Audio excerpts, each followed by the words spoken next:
Hey Riders, Eric here with Ride Adventures. Also with me is Joe Bacal. You've seen him in some recent videos. We've been tackling these motorcycle misunderstandings in the last couple of videos, and thought we'd do one more because there are a few more things that sort of get floated around out there that, well, let's dig into them, see if they're true or misunderstandings or overgeneralizations or whatever they might be. So one thing we've all heard, is that I need knobby type tires in order to ride my adventure bike on gravel and forest roads. You need them? Well, I'm not saying that, but others have said that, and others, folks maybe have not joined that Saturday morning ride because they haven't gotten their knobby tires yet, and they think that they couldn't. I mean, I think at the end, I mean, obviously, when you upgrade your tire, you want to get a more aggressive tire, especially if you're going off-road. But the OEM tire is pretty damn good right out of the box, so don't be afraid to use that. We talked about this before. Don't be afraid to use that OEM tire. Get used to your bike, get used to the tire, and then upgrade accordingly. And you may not need to. You may be able to get what you need out of that original tire, and then once that tire's, you're down to the wear bars, you're just like, hey, I need a new tire, then upgrade to that knobby. But you may not need to right away. Right, and not just because everyone else has a certain type of tire or whatever, does that mean that you need it or whatever? Try the original. Try what you got.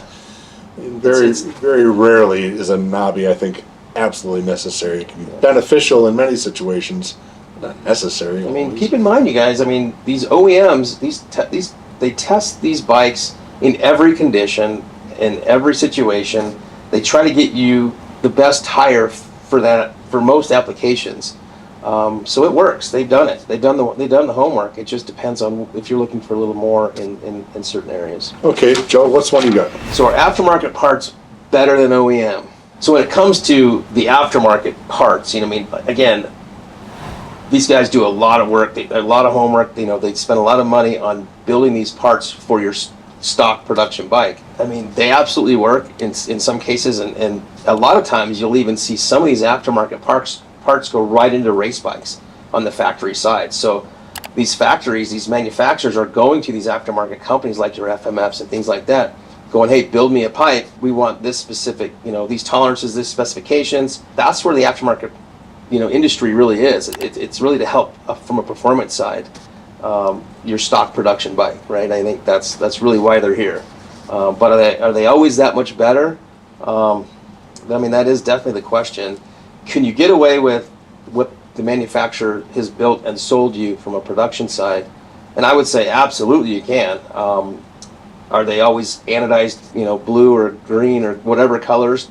No. So that's Some where of that farkling so there's is... a little bit of the cool factor, right? Yeah. That we say. And trust me, I'm as guilty as them all. I like things that look good, but I think it comes down to performance, or maybe from an ergonomic side, or just certain things like the levers that don't break, because there's certain things that they make the aftermarket side that the production side doesn't offer. Well, let's talk about engine performance. I mean, you've got your aftermarket, air cleaners, give you a little more air intake, and your exhaust, your suspension. I mean, every single part of that bike has been touched by an aftermarket company. It's great. I love aftermarket stuff. I mean, I think it's a huge benefit to the motorcycle world for sure.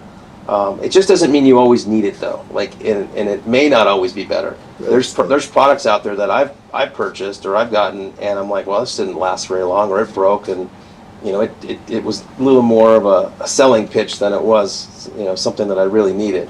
We hear this as folks are considering tours and trips that they want to take with us around the world. They'll sometimes say, I rode dirt bikes as a kid, and so, I'm familiar. I don't need help learning how to ride these 500-pound adventure bikes.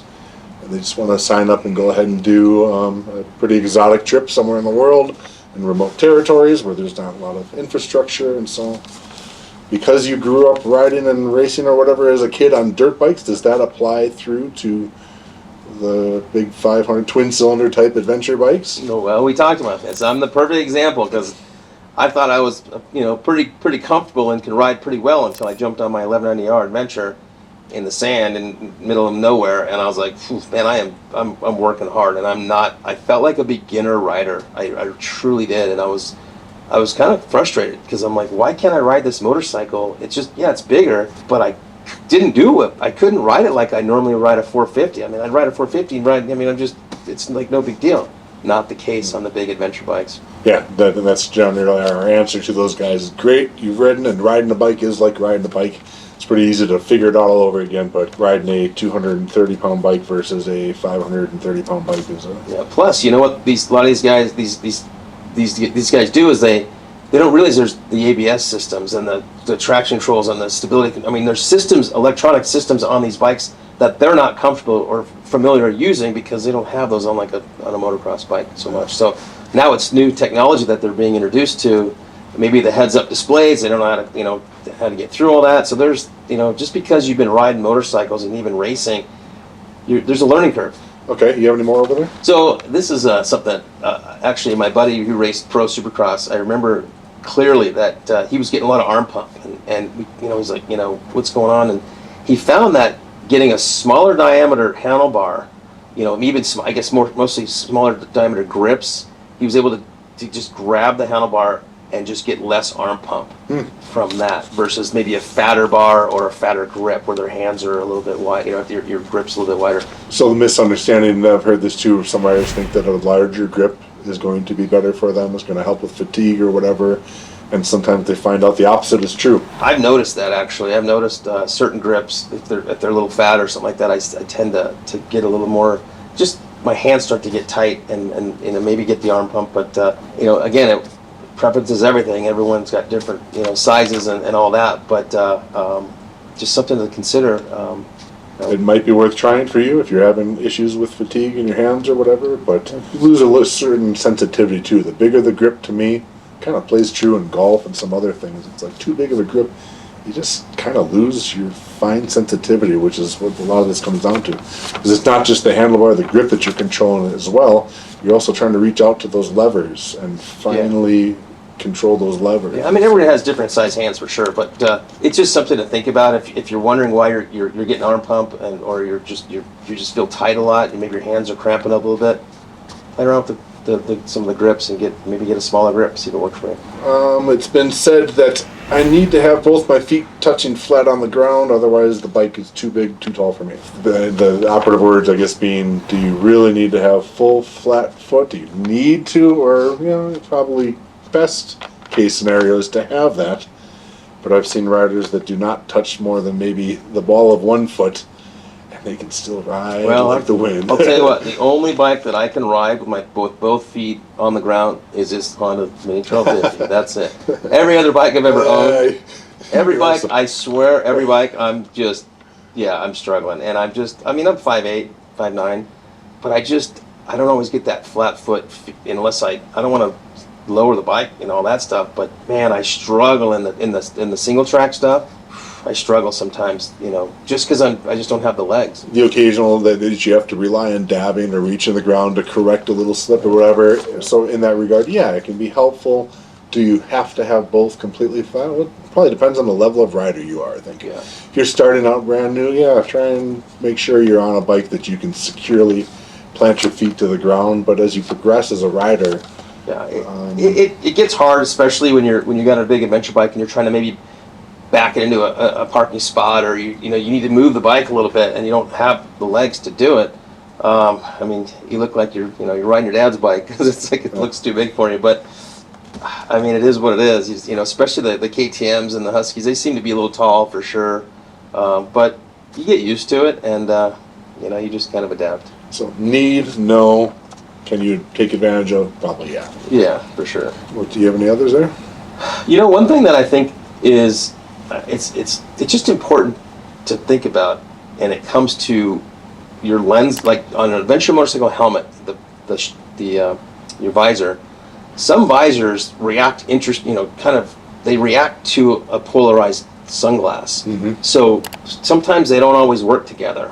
And then you look at your heads-up display on your motorcycle, and it's it just gets goofy. Sometimes the depth change. I don't know. I've experienced a lot of things. I've had to kind of play around with my either my sunglasses or my visor. Sometimes I don't like the visor because the way it has a weird look to it or something. I just wanted to bring that up. Even the dash on the bike. So the misunderstanding might be here that yes, while you find the best performance out of your polarized glasses, and that might be the best thing for you in life in general, the misunderstanding is that will work with like you said, either the visor or reading the dash, that digital dashboard. It might not be true in the motorcycle situation. Not everybody, no, you don't think about this when you buy a product, right? You don't think, I'm going to order it online. Well, that's fine. Everything fits good, but you don't realize when you start mixing and matching different products, sometimes they don't always work together. Yeah, it's been said that new brake pads means you're ready to ride and just start riding them. Is that true? No, not really. I mean, you really want to make sure that you embed the pad in the brake rotor. Embed. Yeah, you basically want to get the rotors hot. It's kind of you want to get them hot, cool, because you basically want to get on the brakes, let off the brakes, get on the brakes, let off the brakes, and kind of go through a different. We call it a heat, not really heat cycle. Just you want to just kind of go through the motions and just get them hot enough so they both kind of we call it like embedded, and just it's just they end up matching, or they you want to get the pad and the rotor to be at its highest effectiveness, and not get a glaze on it or anything like that, and that's what the manufacturer recommends.